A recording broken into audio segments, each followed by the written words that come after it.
আসসালামু আলাইকুম ফ্রেন্ডস, নতুন এক আয়োজনে আপনাদের সকলকে স্বাগত জানাই। আজ আমার কিচেনে তৈরি হবে রমাদান স্পেশাল ইফতারির জন্য ঝটপট করে দারুণ এক মজার স্ন্যাক্সের রেসিপি। এমন মজার স্বাদের স্ন্যাক্সের রেসিপি কখনো ট্রাই করেছেন কিনা জানি না, তবে এই রেসিপিটা একবার হলে অবশ্যই ট্রাই করবেন। চিকেন এগ ললিপপগুলি দারুণই ক্রিস্পি এবং ক্রাঞ্চি হয়, আর এটি একবার খেলে আপনারা বারে বারে খেতে চাইবেন, আর একটা খেলে তো মনই ভরবে না। বাড়ির ছোট থেকে বড় সকলে খুব পছন্দ করবে। আশা করছি পুরো রেসিপি আপনাদের ভালো লাগবে। যদি ভালো লেগে থাকে আমার ভিডিওতে সাপোর্ট করে অবশ্যই একটা লাইক করে দেবেন। তাহলে চলুন দেখে নিই দারুণ মজাদার এই চিকেন এগ ললিপপটি আমি কীভাবে বানাবো। প্রথমে এখানে কড়ার মধ্যে 1 টেবিল স্পুন নিয়েছি বাটার। বাটারটা যখন মেল্ট হয়ে গেছে এখানে 1 চা চামচ করে দিয়ে দিচ্ছি আদা ও রসুন কুচি। এটাকে একটু ভালো করে নাড়াচাড়া করে নেব। যখন এর কালারটা হালকা একটা গোল্ডেন ব্রাউন কালার এসে যাবে তখন আমি এখানে অ্যাড করে দিচ্ছি 1/4 কাপ পরিমাণে পেঁয়াজ কুচি। এগুলো স্লাইসভাবে কেটে নিয়েছি। সমস্ত সবজিগুলোকে স্লাইসভাবেই কেটে নেওয়া আছে। এখানে দিয়ে দিচ্ছি গাজর আর দিয়ে দিচ্ছি এখানে ক্যাপসিকাম। এবারে হাই ফ্লেমে এটাকে প্রায় 1 মিনিট পর্যন্ত খুব ভালোভাবে ফ্রাই করতে হবে। 1 মিনিট হাই ফ্লেমে সবজিগুলো ভেজে নিয়েছি। এবার এখানে 1/2 কাপ পরিমাণে বয়েলড চিকেন অ্যাড করে দিচ্ছি। আর চিকেনটাকে আমি এখানে আদা, রসুন, তেজপাতা, গোলমরিচ গুঁড়ো, লবণ দিয়ে সিদ্ধ করে নিয়েছি। এগুলোকে ছোট ছোট করে টুকরো করে নিয়ে এর মধ্যে অ্যাড করে নিয়েছি। খুব ভালোভাবে সব কিছুর সাথে এটাকেও ফ্রাই করে নিতে হবে। যখন এটা 1 মিনিট মতো ভালোভাবে ফ্রাই করা হয়ে গেছে এখানে আমি কিছু মশলা অ্যাড করব। প্রথমেই দিয়ে দিচ্ছি লবণ। এখানে স্বাদ মতো লবণ দিতে হবে। দিয়ে দিচ্ছি এখানে 1/2 চা চামচ গোলমরিচের গুঁড়ো। দিয়ে দিচ্ছি কাশ্মীরি রেড চিলি পাউডার। এখানে অ্যাড করে নিচ্ছি চিলি ফ্লেক্স। আর 1 টেবিল স্পুন দিয়ে দিচ্ছি এখানে অরিগ্যানো।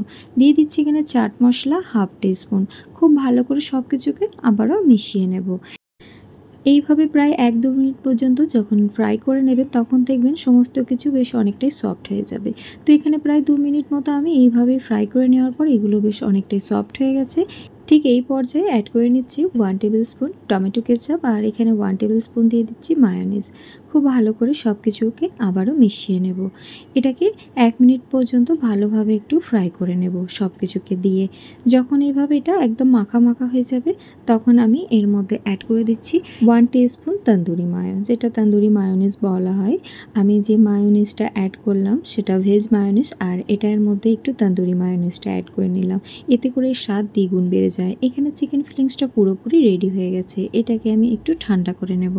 অপরদিকে দেখুন এখানে অ্যাড করে নিচ্ছি 1 কাপ পরিমাণে ময়দা। দিয়ে দেব এর মধ্যে 1 চা চামচ লবণ। অ্যাড করে নেব এখানে 1/2 চা চামচ গোলমরিচের গুঁড়ো। দিয়ে দিচ্ছি এখানে কিছুটা পরিমাণ চিলি ফ্লেক্স। এগুলোকে একটু ভালোভাবে মিশিয়ে নেওয়ার পর এখানে অল্প অল্প জল দিয়ে একটা গাঢ় ব্যাটার রেডি করে নেব। তো এখানে খুব বেশি পাতলা ব্যাটারটা করা যাবে না, তো এখানে অল্প অল্প করে জল দেব আর একটা থিক ব্যাটার আমি রেডি করে নেব।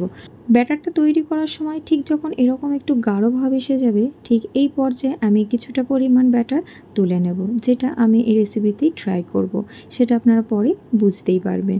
আমি এখানে কিছুটা পরিমাণ তুলে নিয়েছি। এবারে এর মধ্যে আরও কিছুটা পরিমাণ জল দিয়ে একটা পারফেক্ট ব্যাটার রেডি করে নেব। আশা করছি ব্যাটারটা দেখে বুঝতে পারছেন এটা কেমন ঘনত্বটা রেখেছি।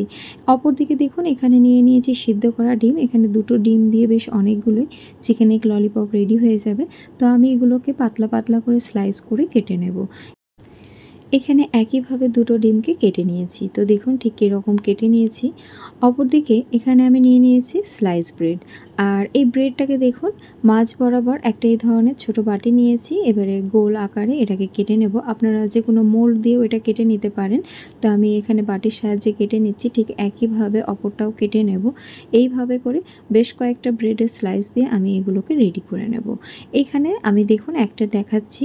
আমি এখানে একটা ব্রেডের পিস নিয়ে নিয়েছি। এবারে এখানে আইসক্রিমের কাঠি নিয়ে নিয়েছি। এর মধ্যে যে গাঢ় ব্যাটারটা তুলে রেখেছিলাম সেটা এই কাঠির মধ্যে লাগিয়ে ঠিক মাঝ বরাবর এটাকে এইভাবে চাপ দিলে সেট হয়ে যাবে। এবারে মাঝখানে চিকেনের যে ফিলিংসটা বানিয়ে রাখলাম সেটা মাঝ বরাবর একটু চাড়িয়ে দিয়ে নেব। এটা যখন ভালোভাবে চারিদিকে দিয়ে নেওয়া হয়ে যাবে আমি ওপর থেকে একটা ডিমের পিস অ্যাড করে নিচ্ছি। এইভাবে করে আমি সমস্ত ব্রেডের মধ্যে এগুলোকে রেডি করে নিয়েছি। দেখুন দেখতে কতটাই না মজার লাগছে। এবারে এর মধ্যে ওপর থেকে ব্রেডের পিসগুলো অ্যাড করে নিচ্ছি। তো এইভাবে করলে খুব সহজে ঝটপট করে এগুলো তৈরি করে নেওয়া যায়। তো রেডি হয়ে গেল এখানে আমার চিকেন এগ ললিপপগুলি। এবারে এটাকে তৈরি করার জন্যে আমি এখানে দেখুন নিয়েছি ব্রেড ক্রাম্বস, আর যে ব্যাটারটা রেডি করে রেখেছিলাম এখানে একটা করে ব্রেড ললিপপগুলো ডিপ করে নেব আর হাতের সাহায্যে একটু প্রেস করে দেব। আর এখানে যে ব্রেড ক্রাম্বসটা আছে এটাকে দিয়ে খুব ভালোভাবে কোট করে নেব। খুব ভালোভাবে এটাকে হাতের সাহায্যে একটু চেপে চেপে কোট করতে হবে, যাতে করে ভেতরের কোনো পুর বাইরে না চলে আসে।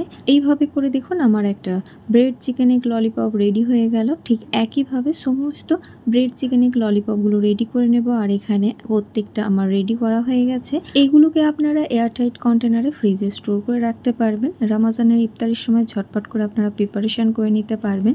তো এখানে আমার সবগুলো রেডি করে নেওয়ার পর আমি এটাকে একটু ফ্রিজের মধ্যে রেখে দেবো। যখন আমি এগুলো ভাজবো তার আধ ঘন্টা আগে আমি ফ্রিজ থেকে বার করে নেব। আর হাতে যদি সময় না থাকে কোনো অসুবিধা নেই, আপনারা এগুলো ঝটপট করে সহজেই ভেজে নিতে পারবেন সাথে সাথেই। তো এখানে ভালোভাবে তেল গরম করে নেওয়ার পর এখানে একে একে ব্রেড চিকেন এগ ললিপপগুলো অ্যাড করে নিচ্ছি। তো আমি এখানে দুটো দুটো করেই ভেজে নেব। আর যদি এখানে ললিপপের সাইজগুলো আপনারা আরও একটু ছোট করেন তাহলে এখানে 3টে থেকে 4টে আরামসে ভেজে নিতে পারবেন। তো দেখুন এক পিঠটা খুব ভালোভাবে ভেজে নেব আর ওপর দিকে এইভাবে তেল ছেটাতে থাকবো। এখানে ব্রেডগুলো বেশ অনেকটাই ফুলে যাবে। তো এক পিঠটা খুব ভালোভাবে কালার করে ভেজে নেওয়ার পর এটাকে আমি পাল্টে দেব। উল্টে পাল্টে এটাকে হাই টু মিডিয়াম ফ্লেমে ভেজে নিতে হবে। এখানে দেখুন কোনো রকম ভেতরের পুর কিন্তু বাইরে বেরিয়ে আসবে না, যেহেতু এগুলোকে খুব ভালোভাবে কোট করে নিয়েছি।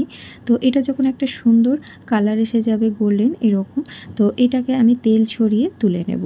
আর যখন এটা তুলে নেবেন তো এটা একটা কোনো টিস্যু তাওয়ালের উপর রাখবেন, এতে করে এক্সট্রা তেল পুরোপুরি বেরিয়ে যাবে। একইভাবে সমস্ত ব্রেড চিকেন এগ ললিপপগুলো ভেজে নেব। এগুলো খুব কম সময় লাগে ভাজতেও। তো এইভাবে করে সমস্ত ব্রেড এগ চিকেন ললিপপ আমার রেডি হয়ে গেছে। তো দেখুন ওপর থেকে এটা দেখতে কতটা ক্রিস্পি এবং ক্রাঞ্চি লাগছে, খেতে খুবই মজাদার হয়েছে।